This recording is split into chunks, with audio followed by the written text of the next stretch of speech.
ਕਵ ਜਨ ਭਲ ਉਨਹਿ ਜੋ ਗਾਵੈ। ਭਲੇ ਅਮਰਦਾਸ ਗੁਣ ਤੇਰੇ, ਤੇਰੀ ਉਪਮਾ ਤੋਹੇ ਬਨ ਆਵੈ। ਭਲੇ ਅਮਰਦਾਸ ਗੁਣ ਤੇਰੇ, ਤੇਰੀ ਉਪਮਾ ਤੋਹੇ ਬਨ ਆਵੈ। ਗਿਆਨ ਧਿਆਨ ਕਿਛ ਕਰਮ ਨ ਜਾਣਾ, ਸਾਰ ਨ ਜਾਣਾ ਤੇਰੀ। ਸਭ ਤੇ ਵੱਡਾ ਸਤਿਗੁਰ ਨਾਨਕ, ਜਿਨ ਕਲ ਰਾਖੀ ਮੇਰੀ। ਸੁਕਉ ਟਲ ਗੁਰ ਸੇਵੀਐ, ਐਨਿ ਸਹਿਜ ਸੁਭਾਏ। ਦਰਸ਼ਨ ਪਰਸੀਐ ਗੁਰੂ ਕੈ, ਜਨਮ ਮਰਨ ਦੁਖ ਜਾਏ। ਹੋਵੈ ਸਿਫਤ ਖਸਮਦੀ, ਨੂਰ ਅਰਸੋਂ ਕੁਰਸੋਂ ਚਟੀਐ। ਤੁਧ ਏ ਸੱਚੇ ਪਾਤਸ਼ਾਹ, ਮਲ ਜਨਮ ਜਨਮ ਦੀ ਕੱਟੀਐ। ਤੁਧ ਏ ਸੱਚੇ ਪਾਤਸ਼ਾਹ, ਮਲ ਜਨਮ ਜਨਮ ਦੀ ਕੱਟੀਐ। ਸਤਨਾਮ ਸ੍ਰੀ ਵਾਹਿਗੁਰੂ ਸਾਹਿਬ ਜੀਓ। ਸ਼ਲੋਕ ਮਹਲਾ ਤੀਜਾ। ਆਸਾ ਕਰਤਾ ਜਗ ਮੁਆ, ਆਸਾ ਮਰੈ ਨ ਕੋ ਜਾਏ। ਨਾਨਕ ਆਸਾ ਪੂਰੀਆਂ, ਸੱਚੇ ਸਿਉ ਚਿਤ ਲਾਏ। ਆਸਾ ਕਰਤਾ ਜਗ ਮੁਆ, ਆਸਾ ਮਰੇ ਨ ਜਾਏ। ਵਾਹਿਗੁਰੂ ਜੀ ਕਾ ਖਾਲਸਾ, ਵਾਹਿਗੁਰੂ ਜੀ ਕੀ ਫਤਿਹ। ਸਤਿਗੁਰਾਂ ਦੀ ਸਾਜੀ ਨਵਾਜੀ ਗੁਰੂ ਕੀ ਸੰਗਤ। ਅਪਰੰਪਾਰ ਸਤਿਗੁਰੂ ਗੁਰੂ ਗ੍ਰੰਥ ਸਾਹਿਬ ਜੀਆਂ ਨੇ ਰਹਿਮਤ ਕਰਕੇ ਅੰਮ੍ਰਿਤ ਵੇਲੇ ਇਹ ਸਾਨੂੰ ਬੜਾ ਚੰਗਾ ਸਮਾਂ ਬਖਸ਼ਿਸ਼ ਕੀਤਾ ਹੈ। ਅੰਮ੍ਰਿਤ ਵੇਲਾ ਸੱਚ ਨਾਉ ਵਡਿਆਈ ਵਿਚਾਰ ਦੀ ਦਾਤ ਮਿਲੀ ਹੈ। ਆਪ ਸੰਗਤਾਂ ਗੁਰਬਾਣੀ ਦੇ ਕੀਰਤਨ ਸਰਵਨ ਕਰਕੇ ਲਾਹਾ ਪ੍ਰਾਪਤ ਕਰ ਰਹੇ ਸੀ। ਇਸ ਵੇਲੇ ਆਪਾਂ ਸਾਹਿਬ ਗੁਰੂ ਗ੍ਰੰਥ ਸਾਹਿਬ ਜੀਆਂ ਦੀ ਬਾਣੀ ਦੀ ਲੜੀਵਾਰ ਜੋ ਕਥਾ ਹੈ, ਇੱਕ ਇੱਕ ਸ਼ਬਦ ਸਰਵਨ ਕਰਦੇ ਆ ਰਹੇ ਹਾਂ। ਅੱਜ ਜੋ ਸਾਨੂੰ ਸ਼ਬਦ ਪ੍ਰਾਪਤ ਹੋ ਰਿਹਾ ਹੈ, ਇਹ ਗੂਜਰੀ ਰਾਗ ਦੀ ਜੋ ਵਾਰ ਹੈ, ਗੁਰੂ ਅਮਰਦਾਸ ਮਹਾਰਾਜ ਜੀਆਂ ਨੇ ਜੋ ਉਚਾਰਨ ਕੀਤੀ ਹੈ, ਇਸ ਵਾਰ ਦਾ ਇਹ ਅਖੀਰਲਾ ਸ਼ਬਦ ਹੈ। ਅੱਜ ਇਹ ਵਾਰ ਸੰਪੂਰਨ ਹੋ ਜਾਣੀ ਹੈ। ਸੋ 517 ਅੰਗ ਦੇ ਉੱਪਰ ਮਹਾਰਾਜ ਜੀਆਂ ਨੇ ਇਹ ਸ਼ਬਦ ਬਖਸ਼ਿਸ਼ ਕੀਤਾ। ਮਹਾਰਾਜ ਕੀ ਉਪਦੇਸ਼ ਬਖਸ਼ਿਸ਼ ਕਰਦੇ ਨੇ, ਆਓ ਕੁਝ ਸਮੇਂ ਵਾਸਤੇ ਮਨ ਬਿਰਤੀਆਂ ਟਿਕਾਈਏ, ਬੜੀ ਭਾਵਨਾ ਨਾਲ ਸਰਵਨ ਕਰੀਏ, ਮਿਲ ਕੇ ਆਖੀਏ ਸਤਨਾਮ ਸ੍ਰੀ ਵਾਹਿਗੁਰੂ ਸਾਹਿਬ ਜੀ। ਸਤਨਾਮ ਸ੍ਰੀ ਵਾਹਿਗੁਰੂ ਸਾਹਿਬ ਜੀਓ। ਸ਼ਲੋਕ ਮਹਲਾ ਤੀਜਾ। ਆਸਾ ਕਰਤਾ ਜਗ ਮੁਆ, ਆਸਾ ਮਰੈ ਨ ਜਾਏ। ਗੁਰੂ ਅਮਰਦਾਸ ਮਹਾਰਾਜ ਜੀਆਂ ਦਾ ਇਹ ਸ਼ਬਦ ਹੈ, ਸ਼ਲੋਕ। ਪਾਤਸ਼ਾਹ ਕਹਿਣ ਲੱਗੇ, ਜਿੰਨਾ ਸਾਰਾ ਸੰਸਾਰ ਹੈ ਨਾ, ਆਸਾ ਵਿੱਚ ਲੱਗਾ ਹੋਇਆ। ਆਸਾ ਕਰਤਾ ਜਗ ਮੂਆ, ਸਾਰਾ ਸੰਸਾਰ ਜੰਮ ਪਿਆ ਹੈ, ਜੰਮ ਕੇ ਆਸਾ ਕਰਦਾ ਹੈ। ਆਸਾ ਕਰਦਿਆਂ ਕਰਦਿਆਂ ਫਿਰ ਮਰ ਜਾਂਦਾ ਹੈ, ਫਿਰ ਜਨਮ ਲੈ ਕੇ ਆਉਂਦਾ। ਇੱਥੇ ਇਕੱਲੇ ਆਮ ਮਨੁੱਖਾਂ ਦੀ ਗੱਲ ਨਹੀਂ ਹੈ, ਸਾਰੇ ਜਗਤ ਵਿੱਚ, ਸਾਰੇ ਸੰਸਾਰ ਵਿੱਚ ਰਾਜਿਆਂ ਦੀ ਗੱਲ ਹੈ। ਕਹਿਣ ਲੱਗੇ, ਭਾਵੇਂ ਕੋਈ ਰਾਜਾ ਹੈ, ਰਾਜਾ ਨਾਮ ਰੱਜੇ ਹੋਏ ਦਾ ਹੈ, ਪਰ ਜਿੰਨੀ ਭੁੱਖ ਰਾਜੇ ਨੂੰ ਹੈ, ਇੰਨੀ ਆਮ ਇਨਸਾਨ ਨੂੰ ਨਹੀਂ ਹੈ। ਰਾਜਾ ਵੀ ਰੱਜਿਆ ਹੋਇਆ ਨਹੀਂ ਹੈ, ਰਾਜੇ ਨੂੰ ਵੀ ਭੁੱਖ ਹੈ ਕਿ ਮੈਨੂੰ ਹੋਰ ਰਾਜ ਮਿਲੇ, ਮੈਨੂੰ ਹੋਰ ਧਨ ਮਿਲੇ। ਜੇ ਰਾਜੇ ਰੱਜ ਜਾਂਦੇ, ਇੱਕ ਰਾਜਾ ਦੂਜੇ ਰਾਜੇ ਦੇ ਉੱਪਰ ਹਮਲਾ ਕਿਉਂ ਕਰੇ? ਉਸ ਹਮਲੇ ਵਿੱਚ ਕਿੰਨੀਆਂ ਜਾਨਾਂ ਜਾਂਦੀਆਂ ਨੇ, ਕਿੰਨੇ ਬੱਚੇ ਅਨਾਥ ਹੁੰਦੇ ਨੇ, ਕਿੰਨੀਆਂ ਇਸਤਰੀਆਂ ਵਿਧਵਾ ਹੁੰਦੀਆਂ ਨੇ। ਕਾਹਦੇ ਵਾਸਤੇ? ਲੋਭ ਦੇ ਲਾਲਚ ਵਿੱਚ ਪੈ ਕੇ ਮੈਂ ਤੇਰੇ ਰਾਜ ਨੂੰ ਹੜੱਪ ਲੈਣਾ ਹੈ, ਖਤਮ ਕਰ ਲੈਣਾ ਹੈ, ਆਪਣੇ ਕੋਲ ਆਪਣੇ ਅਧੀਨ ਕਰ ਲੈਣਾ ਹੈ। ਪਾਤਸ਼ਾਹ ਕਹਿਣ ਲੱਗੇ ਰਾਜਿਆਂ ਦੀਆਂ ਵੀ ਆਸਾਂ ਮੁੱਕੀਆਂ ਨਹੀਂ, ਰਾਜੇ ਵੀ ਆਸਾਂ ਕਰਦਿਆਂ ਕਰਦਿਆਂ ਮਰ ਗਏ। ਸ਼ਾਹ ਸਿਕੰਦਰ ਵਰਗੇ ਜਿਹੜੇ ਘਰ ਤੋਂ ਚੱਲੇ ਸੀ, ਮੈਂ ਸਾਰੀ ਦੁਨੀਆ ਜਿੱਤਣੀ ਹੈ, ਆਸਾ ਹੀ ਹੈ ਨਾ, ਇਹ ਆਸ ਲੈ ਕੇ ਤੁਰਿਆ ਤੇ ਜਿਉਂਦਾ ਆਪਣੇ ਘਰ ਵਿੱਚ ਨਹੀਂ ਪਹੁੰਚਿਆ। ਇਹਦੇ ਘਰ ਵਿੱਚ ਇਹਦੀ ਲਾਸ਼ ਪਹੁੰਚੀ ਹੈ, ਸਮੁੰਦਰ ਵਿੱਚ ਜਾਂਦਾ ਹੋਇਆ ਬੇੜੀ ਦੇ ਵਿੱਚ ਹੀ ਮਰ ਗਿਆ। ਸਿਕੰਦਰ ਵਰਗੇ ਦੀਆਂ ਆਸਾਂ ਪੂਰੀਆਂ ਨਹੀਂ ਹੋਈਆਂ ਤੇ ਆਮ ਬੰਦੇ ਦੀ ਆਸ ਕਿੱਥੋਂ ਪੂਰੀ ਹੋ ਸਕਦੀ ਹੈ? ਪਾਤਸ਼ਾਹ ਕਹਿਣ ਲੱਗੇ ਆਸਾ ਕਰਤਾ ਜਗ ਮੂਆ। ਆਸਾ ਕਰਦਿਆਂ ਹੋਇਆਂ ਸਾਰਾ ਸੰਸਾਰ ਮਰਦਾ ਜਾ ਰਿਹਾ। ਇੱਥੋਂ ਤੱਕ ਕਿ ਇਹ ਆਸਾਂ ਜਿਹੜੀਆਂ ਨੇ ਦੇਵਤਿਆਂ ਦੀਆਂ ਪੂਰੀਆਂ ਨਹੀਂ ਹੋਈਆਂ। ਮੈਂ ਆਹ ਕਰ ਲਵਾਂ, ਮੈਂ ਆਹ ਪਾ ਲਵਾਂ, ਮੈਂ ਆਹ ਬਣਾ ਲਵਾਂ, ਨਹੀਂ ਪੂਰੀਆਂ ਹੋਈਆਂ। ਸਾਰਾ ਸੰਸਾਰ ਜੰਮ ਕੇ ਆਉਂਦਾ, ਮਰ ਕੇ ਜਾਂਦਾ। ਸਾਡੀ ਵੀ ਇੱਕ ਆਸ ਹੈ, ਮੈਂ ਕੱਲ੍ਹ ਨੂੰ ਇਹ ਕਰਨਾ ਹੈ, ਮੈਂ ਅਗਲੇ ਸਾਲ ਇਹ ਕਰਨਾ ਹੈ। ਜਦੋਂ ਕੱਲ੍ਹ ਆ ਗਿਆ ਜਾਂ ਅਗਲਾ ਸਾਲ ਆ ਗਿਆ, ਜਦੋਂ ਉਹ ਕੰਮ ਕਰ ਲਿਆ ਤਾਂ ਇਹਦਾ ਮਤਲਬ ਇਹ ਨਹੀਂ ਵੀ ਆਸ ਮੁੱਕ ਗਈ ਹੈ। ਹੁਣ ਅੱਗੇ ਹੋਰ ਜਾਗ ਪਈ ਹੈ, ਫਿਰ ਅੱਗੇ ਹੋਰ ਜਾਗ ਪਈ ਹੈ। ਆਸਾ ਅੱਗੇ ਤੋਂ ਅੱਗੇ ਵੱਧਦੀ ਜਾਂਦੀ ਹੈ, ਕਦੇ ਖਤਮ ਨਹੀਂ ਹੁੰਦੀ ਹੈ। ਪਾਤਸ਼ਾਹ ਕਹਿਣ ਲੱਗੇ ਸਾਰਾ ਸੰਸਾਰ ਆਸ ਵਿੱਚ ਲੱਗਾ ਹੋਇਆ, ਉਮੀਦ ਵਿੱਚ ਲੱਗਾ ਹੋਇਆ। ਆਸਾ ਕਰਤਾ ਜਗ ਮੂਆ। ਮਰ ਗਿਆ ਸਾਰਾ ਸੰਸਾਰ ਆਸ ਵਿੱਚ, ਪਰ ਆਸਾ ਮਰੈ ਨਾ ਜਾਏ। ਪਰ ਆਸਾ ਨਹੀਂ ਮਰਦੀ, ਬੰਦੇ ਦੇ ਮਰਨ ਨਾਲ ਆਸ ਨਹੀਂ ਮਰਦੀ ਹੈ। ਆਸ ਉੱਥੇ ਦੀ ਉੱਥੇ ਖਲੋਤੀ ਹੈ। ਬਾਪ ਮਰਿਆ, ਉਹਦੇ ਫੁਰਨੇ, ਉਹਦੇ ਰਹਿੰਦੇ ਕੰਮ ਉਹਦਾ ਪੁੱਤਰ ਪੂਰਾ ਕਰੇਗਾ, ਉਹਦੀਆਂ ਆਸਾਂ ਦੇ ਉੱਪਰ ਖਰਾ ਉਤਰੇਗਾ। ਆਪਾਂ ਆਮ ਹੀ ਇਹ ਗੱਲ ਸੁਣਦੇ ਹਾਂ, ਜਦੋਂ ਕਿਸੇ ਕੋਈ ਭੋਗ ਸਮਾਗਮ 'ਤੇ ਕੋਈ ਜਾਂਦਾ ਹੈ, ਕੋਈ ਬੁਲਾਰਾ ਬੋਲਦਾ ਤੇ ਉਹ ਗੱਲ ਕਹਿੰਦਾ ਹੈ ਕਿ ਆਪਣੇ ਪਿਤਾ ਦੇ ਰਹਿੰਦੇ ਕੰਮ ਉਹਦਾ ਪੁੱਤਰ ਕਰੇਗਾ, ਉਹਦੀਆਂ ਆਸਾਂ ਨੂੰ ਉਹ ਪੂਰੀਆਂ ਕਰੇਗਾ। ਪਿਓ ਦੀਆਂ ਆਸਾਂ ਪੂਰੀਆਂ ਕਰਦਿਆਂ ਕਰਦਿਆਂ ਪੁੱਤਰ ਵੀ ਨਿਕਲ ਗਿਆ, ਪਰ ਆਸਾ ਫਿਰ ਵੀ ਮੁੱਕੀ ਨਹੀਂ ਹੈ। ਆਸਾ ਨਹੀਂ ਮਰਦੀ ਹੈ, ਬੰਦਾ ਮਰ ਜਾਂਦਾ। ਆਸਾ ਨਹੀਂ ਮਰਦੀ, ਸੰਸਾਰ ਮਰ ਜਾਂਦਾ ਹੈ।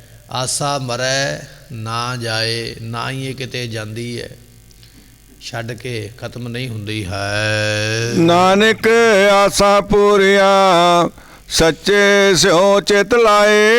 ਅਮਰਦਾਸ ਮਹਾਰਾਜ ਨੂੰ ਪੁੱਛਿਆ ਸਤਿਗੁਰੂ ਜੀ, ਜੇ ਆਸਾ ਮਰਦੀ ਨਹੀਂ ਤੇ ਫਿਰ ਕਿਰਪਾ ਕਰੋ ਇਹਦਾ ਕੋਈ ਹੱਲ ਵੀ ਦੱਸੋ। ਤੇ ਪਾਤਸ਼ਾਹ ਕਹਿਣ ਲੱਗੇ ਨਾਨਕ ਆਸਾ ਪੂਰੀਆਂ ਉਹਨਾਂ ਲੋਕਾਂ ਦੀਆਂ ਆਸਾਂ ਪੂਰੀਆਂ ਹੁੰਦੀਆਂ ਨੇ, ਕਿਹਨਾਂ ਦੀਆਂ? ਸੱਚੇ ਸਿਉ ਚਿੱਤ ਲਾਏ, ਜਿਨ੍ਹਾਂ ਨੇ ਅਕਾਲ ਪੁਰਖ ਦੇ ਨਾਲ ਚਿੱਤ ਲਾਇਆ, ਜਿਨ੍ਹਾਂ ਨੇ ਅਕਾਲ ਪੁਰਖ ਦੇ ਨਾਲ ਮਨ ਜੋੜਿਆ।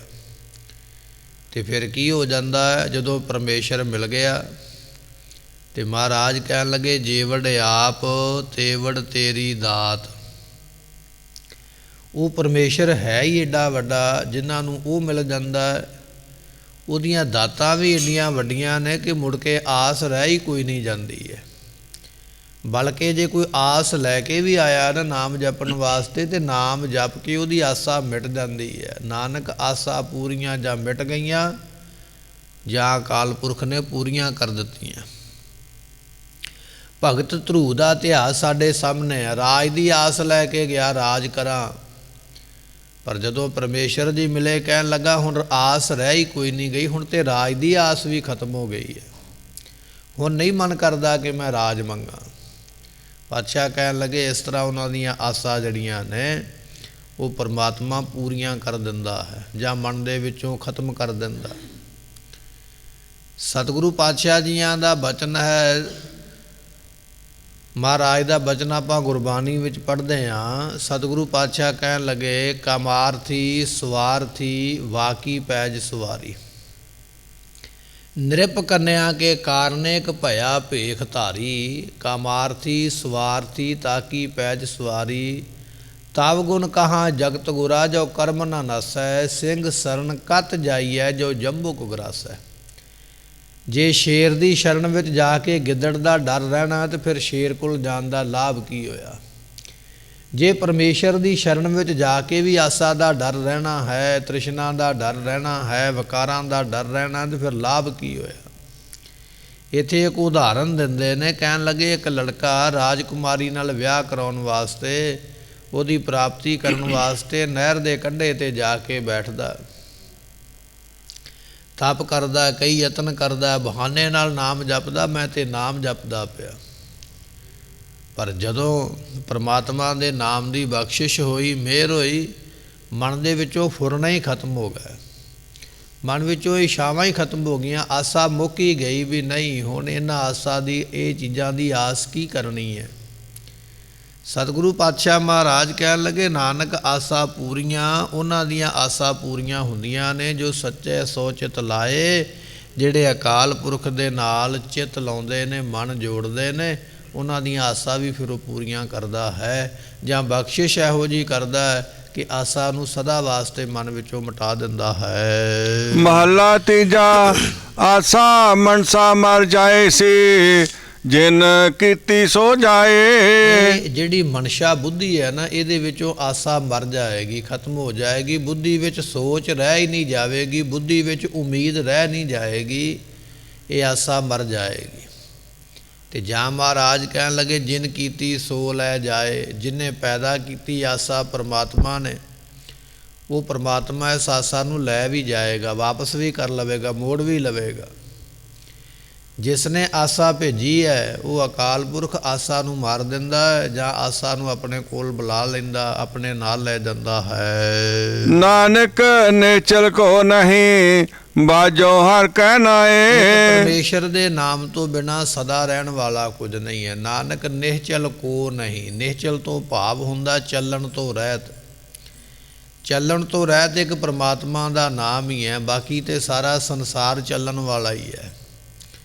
ਕੋਈ ਅੱਜ ਆਇਆ, ਕੋਈ ਕੱਲ੍ਹ ਆਇਆ, ਜਿਵੇਂ ਕੋਈ ਆਇਆ ਉਵੇਂ ਉਹਨੇ ਚਲੇ ਜਾਣਾ, ਸਾਰਾ ਸੰਸਾਰ ਚਲਾਏਮਾਨ ਹੈ। ਜੋ ਕੁਝ ਦਿਸਦਾ ਪਿਆ, ਜੋ ਕੁਝ ਵੇਖਦਾ ਪਿਆ, ਜੋ ਕੁਝ ਸੁਣਦਾ ਪਿਆ, ਜੋ ਕੁਝ ਬੋਲਦਾ ਪਿਆ, ਇਹ ਸਭ ਕੁਝ ਚਲਾਏਮਾਨ ਹੈ। ਨਾ ਸਰੀਰ ਰਵੇਗਾ, ਨਾ ਸੰਸਾਰ ਰਵੇਗਾ। ਐਸੋ ਇਹ ਸੰਸਾਰ ਪੇਖਣਾ, ਰਹਿਣ ਨਾ ਕੋ ਪਈ ਹੈ ਰੇ। ਪਾਤਸ਼ਾਹ ਦਾ ਬਚਨ ਹੈ, ਕਹਿੰਦੇ ਦੁਨੀਆ ਇਹੋ ਜਿਹੀ ਵੇਖੀ ਜਾਂਦੀ ਹੈ, ਇੱਥੇ ਰਹਿਣਾ ਨਹੀਂ ਕਿਸੇ ਨੇ। ਤੇ ਪਾਤਸ਼ਾਹ ਕਹਿਣ ਲੱਗੇ, ਭਾਈ ਇਹ ਜਿਹੜਾ ਸੰਸਾਰ ਹੈ ਇਹ ਤੇ ਸੁਪਨੇ ਦੇ ਵੱਤ ਹੈ, ਇਹ ਸੰਸਾਰ ਤੇ ਝੂਠਾ ਹੈ, ਤੇ ਝੂਠੇ ਲੋਕਾਂ ਦੀ ਪ੍ਰੀਤ ਵੀ ਝੂਠੀ ਹੈ। ਜਗਤ ਮੈਂ ਝੂਠੀ ਦੇਖੀ ਪ੍ਰੀਤ, ਆਪਣੇ ਹੀ ਸੁਖ ਸਿਓ ਸਭ ਲਾਗੇ, ਕਿਆ ਦਾਰਾ ਕਿਆ ਮੀਤ।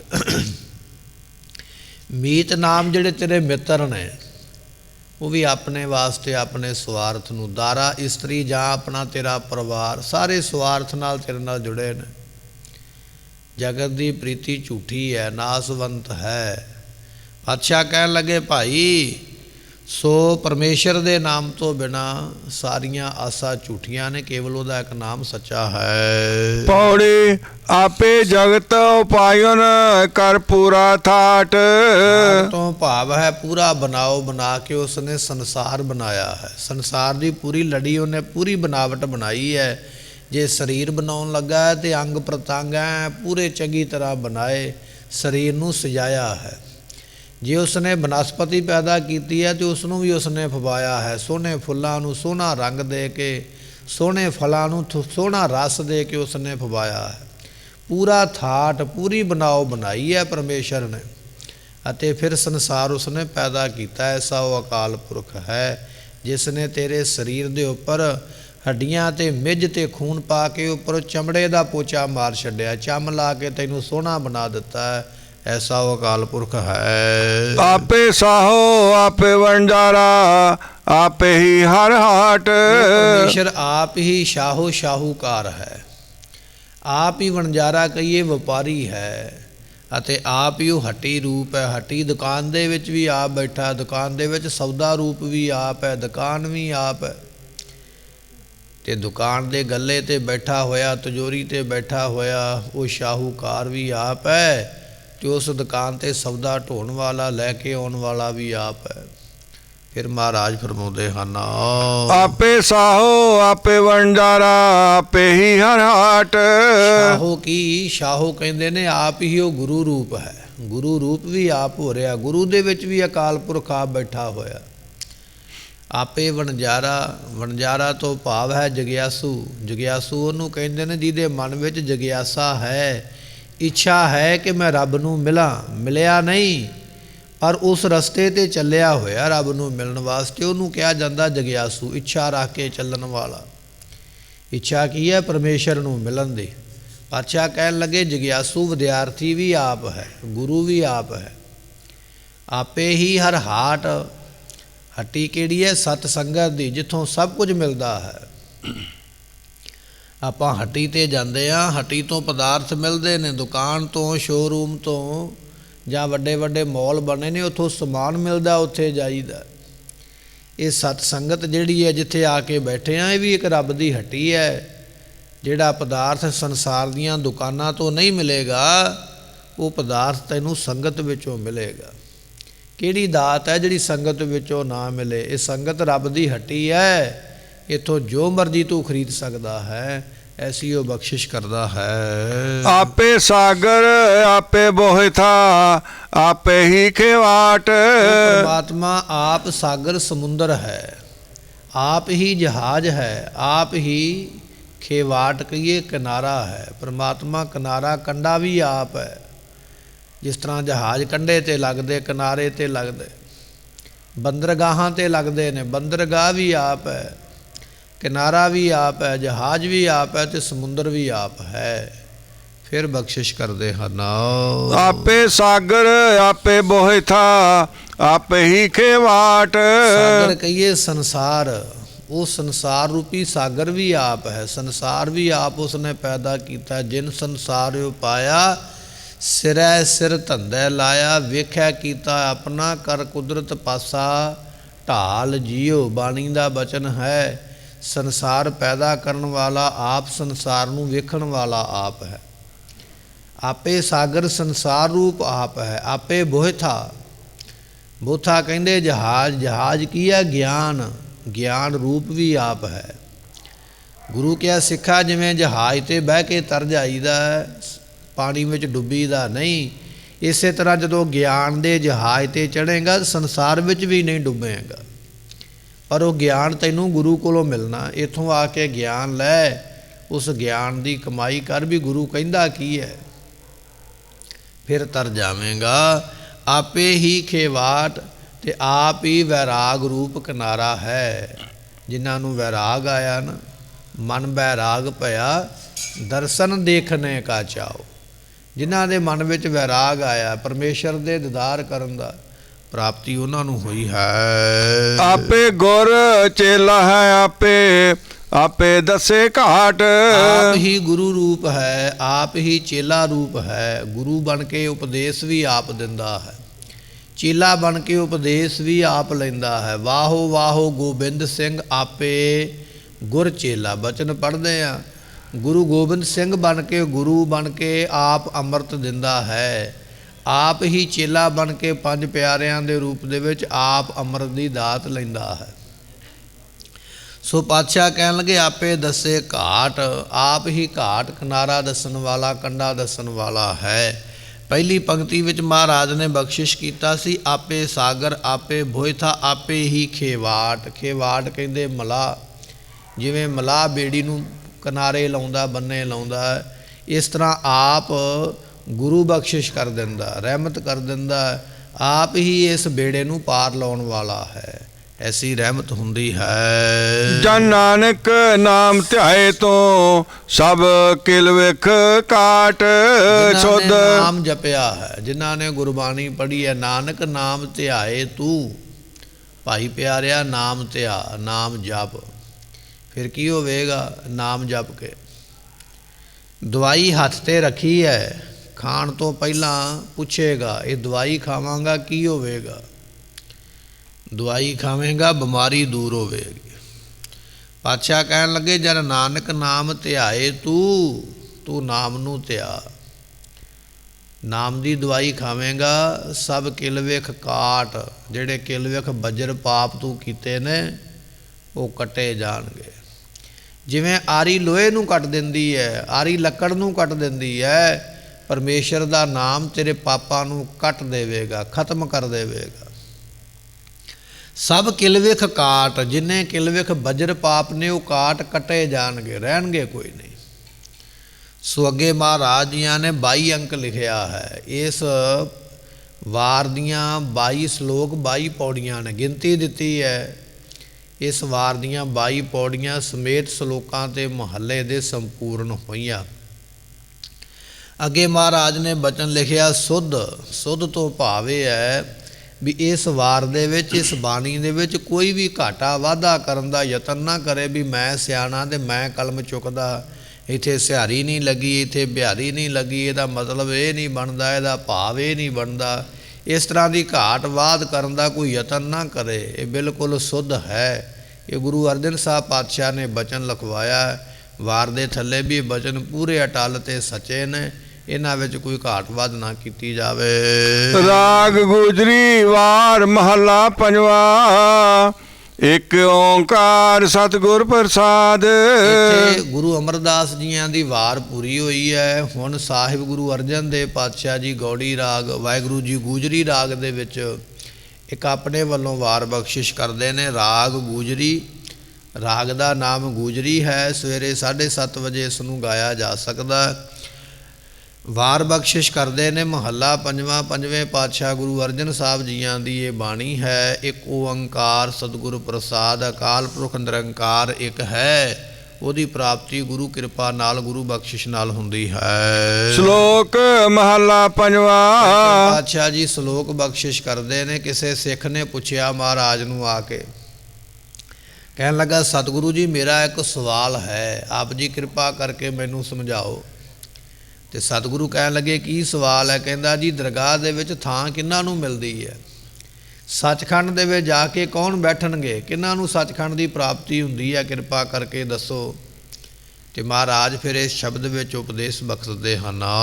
ਅੰਤਰ ਗੁਰ ਆਰਾਧਨਾ ਜੇਵਾ ਜਪ ਗੁਰ ਨਾਮ। ਜਿਹਨੇ ਸੱਚਖੰਡ ਵਿੱਚ ਜਗ੍ਹਾ ਲੈਣੀ ਹੈ ਭਾਈ, ਅੰਤਰ ਹਿਰਦੇ ਦੇ ਵਿੱਚ ਉਹ ਪ੍ਰਮਾਤਮਾ ਦੇ ਜਿਹੜਾ ਨਾਮ ਨੂੰ ਜਪਦਾ ਉਹਨੂੰ ਮਿਲੇਗੀ ਇਹ ਜਗ੍ਹਾ। ਅੰਤਰ ਗੁਰ ਆਰਾਧਨਾ, ਅੰਦਰ ਹਿਰਦੇ ਦੇ ਜਿਨ੍ਹਾਂ ਨੇ ਆਪਣੇ ਗੁਰੂ ਨੂੰ ਆਰਾਧਿਆ ਹੈ, ਜਿਹਨੇ ਗੁਰੂ ਨੂੰ ਯਾਦ ਕੀਤਾ। ਗੁਰੂ ਕਿਹਾ ਸਿੱਖਾ ਘਰੋਂ ਚੱਲਿਆ ਤੇ ਗੁਰੂ ਗੁਰੂ ਗੁਰ ਕਰ ਮਨ ਮੋਰ, ਗੁਰੂ ਬਿਨਾ ਮੈਂ ਨਾਹੀ ਹੋਰ। ਘਰੋਂ ਚੱਲਿਆ, ਗੁਰੂ ਗੁਰੂ ਕਰਦਾ ਚੱਲਿਆ, ਵਾਹਿਗੁਰੂ ਵਾਹਿਗੁਰੂ ਕਰਦਾ ਚੱਲਿਆ, ਹਿਰਦੇ ਵਿੱਚ ਜਪਦਾ ਆਇਆ। ਪਾਤਸ਼ਾਹ ਕਹਿਣ ਲੱਗੇ ਅੰਤਰ ਗੁਰ ਆਰਾਧਨਾ, ਜਿਨ੍ਹਾਂ ਨੇ ਹਿਰਦੇ ਵਿੱਚ ਗੁਰੂ ਨੂੰ ਆਰਾਧਿਆ ਹੈ ਉਹਨਾਂ ਨੂੰ ਮਿਲੇਗੀ ਸੱਚਖੰਡ ਵਿੱਚ ਥਾਂ। ਜਿਹਵਾ ਜਪ ਗੁਰ ਨਾਉ, ਜਿਨ੍ਹਾਂ ਨੇ ਜ਼ੁਬਾਨ ਦੇ ਨਾਲ ਜਪਿਆ ਹੈ, ਜਿਹੜੇ ਜ਼ੁਬਾਨ ਦੇ ਨਾਲ ਜਪਦੇ ਪਏ, ਬੋਲ ਕੇ ਸੁਣਾ ਕੇ ਜਪਦੇ ਪਏ। ਹਿਰਦੇ ਦਾ ਜਾਪ ਤੇ ਕੋਈ ਸੁਣ ਨਹੀਂ ਸਕਦਾ ਪਰਮੇਸ਼ਰ ਬਿਨਾ, ਗੁਪਤ ਹੁੰਦਾ ਪਿਆ। ਜ਼ੁਬਾਨ ਦਾ ਜਾਪ ਸੁਣਿਆ ਜਾ ਸਕਦਾ, ਸੁਣਾਇਆ ਜਾ ਸਕਦਾ। ਜਿਨ੍ਹਾਂ ਨੇ ਜ਼ੁਬਾਨ ਦੇ ਨਾਲ ਵੀ ਜਪਿਆ ਹੈ, ਪਾਠ ਕੀਤਾ ਹੈ, ਸਿਮਰਨ ਕੀਤਾ, ਕਹਿੰਦੇ ਉਹ ਵੀ ਦਰਗਾਹ ਵਿੱਚ ਥਾਂ ਪਾਉਂਦੇ ਹਨ। ਨੇਤਰੇ ਸਤਿਗੁਰ ਪੇਖਣਾ ਸ਼੍ਰਵਣੀ ਸੁਣਨਾ ਗੁਰ ਨਾਮ। ਨੇਤਰਾਂ ਦੇ ਨਾਲ ਗੁਰੂ ਦੇ ਦਰਸ਼ਨ ਕੀਤੇ ਨੇ, ਵੀ ਇੱਕ ਭਗਤੀ ਹੈ ਭਾਈ। ਕੁਝ ਗੁਰੂ ਕੇ ਸਿੱਖ ਇਹੋ ਜਿਹੇ ਨੇ ਜੀਵਨ ਦੀ ਕਮਾਈ ਵਾਲੇ, ਜਿਨ੍ਹਾਂ ਦਾ ਇਹ ਲਕਸ਼ ਹੈ, ਜਿਨ੍ਹਾਂ ਦਾ ਇਹ ਸਿਧਾਂਤ ਹੈ ਵੀ ਮੈਂ ਆਪਣੇ ਗੁਰੂ ਦੇ ਦਰਸ਼ਨ ਕਰਨ ਤੋਂ ਮਗਰੋਂ ਅੰਨ ਮੂੰਹ ਦੇ ਵਿੱਚ ਪਾਉਣਾ ਹੈ।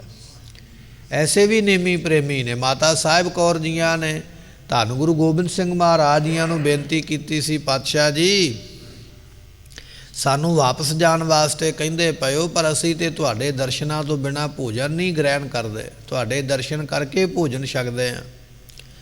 ਤੇ 10ਵੇਂ ਪਾਤਸ਼ਾਹ ਮਹਾਰਾਜ ਸਾਹਿਬ ਜੀਆਂ ਨੇ ਫਿਰ ਮਾਤਾ ਸਾਹਿਬ ਕੌਰ ਜੀਆਂ ਨੂੰ ਸ਼ਸਤਰ ਬਖਸ਼ਿਸ਼ ਕੀਤੇ ਸਨ। ਆਖਿਆ ਇਹਦੇ ਵਿੱਚੋਂ ਸਾਡੇ ਤੁਹਾਨੂੰ ਦਰਸ਼ਨ ਹੋਇਆ ਕਰਨਗੇ। ਇਸ ਤਰ੍ਹਾਂ ਮਾਤਾ ਸਾਹਿਬ ਜੀ ਉਹਨਾਂ ਸ਼ਾਸਤਰਾਂ ਦੇ ਦਰਸ਼ਨ ਕਰਕੇ ਫਿਰ ਅੰਨ ਦਾ ਦਾਣਾ ਮੂੰਹ ਵਿੱਚ ਪਾਉਂਦੇ। ਭਾਈ ਗੁਰਬਖਸ਼ ਸਿੰਘ ਜੀਆਂ ਨੇ ਬੇਨਤੀ ਕੀਤੀ, ਮਹਾਰਾਜ ਸਾਹਿਬ ਜੀ ਉਹ ਤੁਹਾਡੇ ਦਰਸ਼ਨ ਕੀਤੇ ਤੋਂ ਬਿਨਾਂ ਤੇ ਮੈਂ ਵੀ ਨਹੀਂ ਕੁਝ ਅੰਗੀਕਾਰ ਕਰਦਾ। ਉਹਨੂੰ ਵੀ ਬਖਸ਼ਿਸ਼ ਕੀਤੀ। ਮਹਾਰਾਜ ਕਹਿਣ ਲੱਗੇ ਜਦੋਂ ਤੂੰ ਧਿਆਨ ਧਰੇਗਾ ਨਾ ਉਸ ਵੇਲੇ ਤੈਨੂੰ ਅਸੀਂ ਤੇਰੇ ਧਿਆਨ ਵਿੱਚ ਦਰਸ਼ਨ ਬਖਸ਼ਿਸ਼ ਕਰਾਂਗੇ। ਤੇ ਗੁਰਮੁਖੋ ਅੱਜ ਵੀ ਐਸੇ ਗੁਰਸਿੱਖ ਹਨ ਜਿਨ੍ਹਾਂ ਦਾ ਇਹ ਪ੍ਰਣ ਹੈ, ਨਿਯਮ ਹੈ ਵੀ ਮੈਂ ਗੁਰੂ ਦੇ ਦਿਦਾਰੇ ਕਰਕੇ ਭੋਜਨ ਛਕਾਂਗਾ। ਇਹ ਵੀ ਇੱਕ ਭਗਤੀ ਹੈ। ਨੇਤਰੀ ਸਤਿਗੁਰ ਪੇਖਣਾ, ਨੇਤਰਾਂ ਦੇ ਨਾਲ ਗੁਰੂ ਨੂੰ ਤੱਕਣਾ, ਉਹਨੂੰ ਵੀ ਦਰਗਾਹ ਵਿੱਚ ਜਗ੍ਹਾ ਮਿਲੇਗੀ। ਜੇ ਮਾਤਾ ਸਾਹਿਬ ਕੌਰ ਜੀ ਇਹ ਪ੍ਰਣ ਰੱਖ ਸਕਦੇ ਨੇ, ਜੇ ਭਾਈ ਗੁਰਬਖਸ਼ ਸਿੰਘ ਵਰਗੇ ਪ੍ਰਣ ਰੱਖ ਸਕਦੇ ਤੇ ਮਹਾਰਾਜ ਪੂਰਾ ਕਰਦੇ। ਤੇ ਗੁਰੂ ਕਿਹਾ ਸਿੱਖਾ ਤੈਨੂੰ ਵੀ ਤੇ ਦਾਤ ਮਿਲੇਗੀ ਨਾ। ਸ਼ਰਵਣੀ ਸੁਨਣਾ ਗੁਰ ਨਾਓ, ਕੰਨਾਂ ਦੇ ਨਾਲ ਨਾਮ ਸੁਣਨਾ ਭਗਤੀ ਹੈ। 9 ਭਗਤੀਆਂ ਵਿਦਵਾਨਾਂ ਨੇ ਲਿਖੀਆਂ ਨੇ ਗ੍ਰੰਥਾਂ ਵਿੱਚ। 9 ਭਗਤੀਆਂ ਦੇ ਵਿੱਚੋਂ ਇੱਕ ਭਗਤੀ ਸੁਣਨ ਵਾਲੀ ਭਗਤੀ ਹੈ, ਜਿਸ ਨੂੰ ਕਹਿੰਦੇ ਨੇ ਸ਼ਰਵਣ ਭਗਤੀ। ਕੰਨਾਂ ਵਿੱਚ ਸੁਣਨਾ, ਕੀ ਸੁਣਨਾ? ਪਰਮੇਸ਼ਰ ਦਾ ਨਾਮ। ਕੰਨਾਂ ਵਿੱਚ ਸੁਣਨਾ ਗੁਰੂ ਦਾ ਨਾਮ। ਮਹਾਰਾਜ ਕਹਿਣ ਲੱਗੇ ਸੁਣਿਆ ਸਿੱਧ ਪੀਰ ਸੁਰਨਾਥ, ਸੁਣਿਆ ਧਰਤ ਤਵਲੇ ਆਕਾਸ, ਸੁਣਿਆ ਦੀਪ ਲੋ ਪਾਤਾਲ, ਸੁਣਿਆ ਪੋਹੇ ਨਾ ਸਕੈ ਕਾਲ, ਨਾਨਕ ਭਗਤਾ ਸਦਾ ਵਿਗਾਸ, ਸੁਣਿਆ ਦੂਖ ਪਾਪ ਕਾ ਨਾਸ। ਜਿਨ੍ਹਾਂ ਨੇ ਸੁਣਿਆ ਉਹਨਾਂ ਨੂੰ ਇਹ ਦਾਤਾਂ ਮਿਲੀਆਂ, ਜਿਨ੍ਹਾਂ ਦੇ ਨਾਮ ਆਪਾਂ ਗਿਣੇ ਨੇ। ਤੂੰ ਵੀ ਸੁਣੇਗਾ, ਤੇਰਾ ਵੀ ਪਾਰ ਉਤਾਰਾ ਹੈ। ਸਤਿਗੁਰ ਸੇਤੀ ਰਤਿਆ ਦਰਗਾਹ ਪਾਈਏ ਠਾਓ। ਸਿੱਖ ਦਾ ਸਵਾਲ ਸੀ ਵੀ ਦਰਗਾਹ ਵਿੱਚ ਥਾਂ ਕਿਹਨੂੰ ਮਿਲਦੀ ਹੈ? ਦਰਗਾਹ ਪਾਈਏ ਠਾਓ, ਦਰਗਾਹ ਵਿੱਚ ਥਾਂ ਕਿਹਨੂੰ ਮਿਲੇਗੀ? ਸੱਚਖੰਡ ਦੇ ਵਿੱਚ ਕੌਣ ਬਿਰਾਜਮਾਨ ਹੋਵੇਗਾ? ਮਹਾਰਾਜ ਕਹਿਣ ਲੱਗੇ ਸਤਿਗੁਰ ਸੇਤੀ ਰਤਿਆ, ਜਿਹੜੇ ਗੁਰੂ ਦੇ ਨਾਲ ਰੰਗੇ ਗਏ, ਜਿਹੜੇ ਗੁਰੂ ਦੇ ਨਾਲ ਮਿਲ ਗਏ, ਜਿਨ੍ਹਾਂ ਨੇ ਗੁਰੂ ਨੂੰ ਪਾਲਿਆ। ਐਸੀਆਂ ਗੁਰਮੁਖ ਰੂਹਾਂ ਜਿਹੜੀਆਂ ਨੇ ਉਹ ਸੱਚਖੰਡ ਦੀ ਪ੍ਰਾਪਤੀ ਵਾਲੀਆਂ ਬਣਦੀਆਂ ਹਨ। ਕਹੋ ਨਾਨਕ ਕਿਰਪਾ ਕਰੇ ਜਿਸਨੂੰ ਇਹ ਵਤ ਦੇ। ਮਹਾਰਾਜ ਸਾਹਿਬ ਜੀ ਨੂੰ ਪੁੱਛਿਆ ਸਤਿਗੁਰੂ ਫਿਰ ਐਸੇ ਤੇ ਕਈ ਹੋਣਗੇ, ਸੁਣਨ ਵਾਲੇ, ਵੇਖਣ ਵਾਲੇ, ਬੋਲਣ ਵਾਲੇ, ਧਿਆਉਣ ਵਾਲੇ। ਮਹਾਰਾਜ ਕਹਿੰਦੇ ਭਾਈ ਨਹੀਂ, ਕਹੋ ਨਾਨਕ ਕਿਰਪਾ ਕਰੇ, ਜਿਹਦੇ ਉੱਪਰ ਪਰਮੇਸ਼ਰ ਕਿਰਪਾ ਕਰੇਗਾ, ਅਕਾਲ ਪੁਰਖ ਜੀ ਕਿਰਪਾ ਕਰਨਗੇ, ਜਿਹਦੇ ਉੱਪਰ ਗੁਰੂ ਕਿਰਪਾ ਕਰੇਗਾ। ਪਾਤਸ਼ਾਹ ਕਹਿਣ ਲੱਗੇ ਜਿਸ ਨੂੰ ਇਹ ਵੱਥ ਦੇ, ਜਿਹਦੇ ਤੇ ਉਹ ਬਖਸ਼ਿਸ਼ ਆਪ ਕਰੇਗਾ, ਮਿਲਣੀ ਉਹਨੂੰ ਹੀ ਹੈ।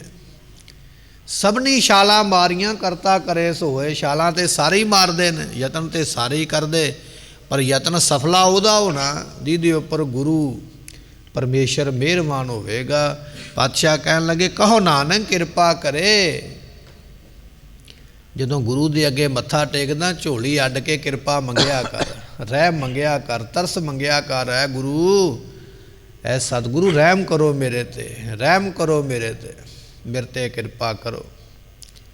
ਜਦੋਂ ਗੁਰੂ ਕਿਰਪਾ ਕਰਦਾ ਫਿਰ ਉਸ ਨੂੰ ਇਹ ਨਾਮ ਰੂਪੀ ਵਸਤੂ ਦਿੰਦਾ ਹੈ। ਜਗ ਮੈਂ ਉੱਤਮ ਕਾਢਿਆ ਵਿਰਲੇ ਕਈ ਕੇ। ਸੰਸਾਰ ਵਿੱਚ ਉੱਤਮ ਕੱਢਣ ਵਾਲੇ, ਉੱਤਮ ਕੱਢੇ ਜਾਂਦੇ, ਚੰਗੇ ਕੱਢੇ ਜਾਂਦੇ ਵਿਰਲੇ ਬਹੁਤ ਘੱਟ ਨੇ। ਕਿੰਨੇ ਕੁ ਘੱਟ ਨੇ? ਕਈ ਕੇ, ਜਿਹੜੇ ਕਈ ਬਹੁਤੇ ਪੈਦਾ ਕੀਤੇ ਨਾ ਰੱਬ ਨੇ ਸੰਸਾਰ ਵਿੱਚ। ਅੱਜ 7, 8, 10 ਅਰਬ ਦੀ ਆਬਾਦੀ ਹੋ ਗਈ ਹੈ ਸੰਸਾਰ ਦੀ। 10 ਅਰਬ ਦੀ ਆਬਾਦੀ ਵਿੱਚੋਂ ਕਈ ਜਿਹੜੇ ਬਹੁਤੇ ਪੈਦਾ ਕੀਤੇ ਨੇ, ਉਹਦੇ ਵਿੱਚੋਂ ਕਿੰਨੇ ਕੁ ਨਿਕਲਣਗੇ? ਬਿਲਕੁਲ ਥੋੜ੍ਹੇ ਨਿਕਲਣਗੇ। ਹੱਥਾਂ 'ਤੇ ਗਿਣੇ ਜਾ ਸਕਦੇ, ਪੋਟਿਆਂ 'ਤੇ ਗਿਣੇ ਜਾ ਸਕਦੇ। ਜੱਗ ਮੈਂ ਉੱਤਮ ਕਾਢੀ ਹੈ, ਸੰਸਾਰ ਵਿੱਚ ਉੱਤਮ ਜਿਹੜੇ ਨੇ ਵਿਰਲੇ ਕਈ ਕੇ, ਬਹੁਤ ਥੋੜ੍ਹੇ ਨੇ ਜਿਹੜੇ ਚੁਣ ਕੇ ਬੀਣ ਕੇ ਕੱਢੇ ਜਾਣਗੇ ਵੀ ਆਹ ਰੱਬ ਦੀ ਦਰਗਾਹ ਵਿੱਚ ਖਰੇ ਉਤਰਨਗੇ, ਆਹ ਪੂਰੇ ਹੋਣਗੇ। ਪੈਦਾ ਤੇ ਬਹੁਤੇ ਕੀਤੇ ਉਹਨੇ, ਗਿਣਤੀ ਕੋਈ ਨਹੀਂ ਹੈ, ਪਰ ਅਸਲ ਵਿੱਚ ਪੂਰੇ ਉਤਰਨ ਵਾਲੇ, ਖਰੇ ਉਤਰਨ ਵਾਲੇ ਬੜੇ ਥੋੜ੍ਹੇ। ਸਾਡੇ ਸਾਹਮਣੇ ਇਤਿਹਾਸ ਆ ਜਾਂਦਾ 10ਵੇਂ ਪਾਤਸ਼ਾਹ ਦਾ। ਵਿਸਾਖੀ ਦਾ ਮੇਲਾ ਮਹਾਰਾਜ ਨੇ ਮਨਾਇਆ। ਹਜ਼ਾਰਾਂ ਦੀ ਗਿਣਤੀ ਵਿੱਚ, ਲੱਖਾਂ ਦੀ ਗਿਣਤੀ ਵਿੱਚ ਸੰਗਤਾਂ ਪਹੁੰਚ ਗਈਆਂ ਅਨੰਦਪੁਰ ਸਾਹਿਬ ਦੀ ਧਰਤੀ 'ਤੇ। ਪਰ ਜਦੋਂ ਉਹਨਾਂ ਲੱਖਾਂ ਦੇ ਵਿੱਚੋਂ, ਹਜ਼ਾਰਾਂ ਦੇ ਵਿੱਚੋਂ ਕੱਢਣ ਦਾ ਸਮਾਂ ਆਇਆ ਤਾਂ ਕੇਵਲ 5 ਜਾਣੇ ਨਿਕਲੇ।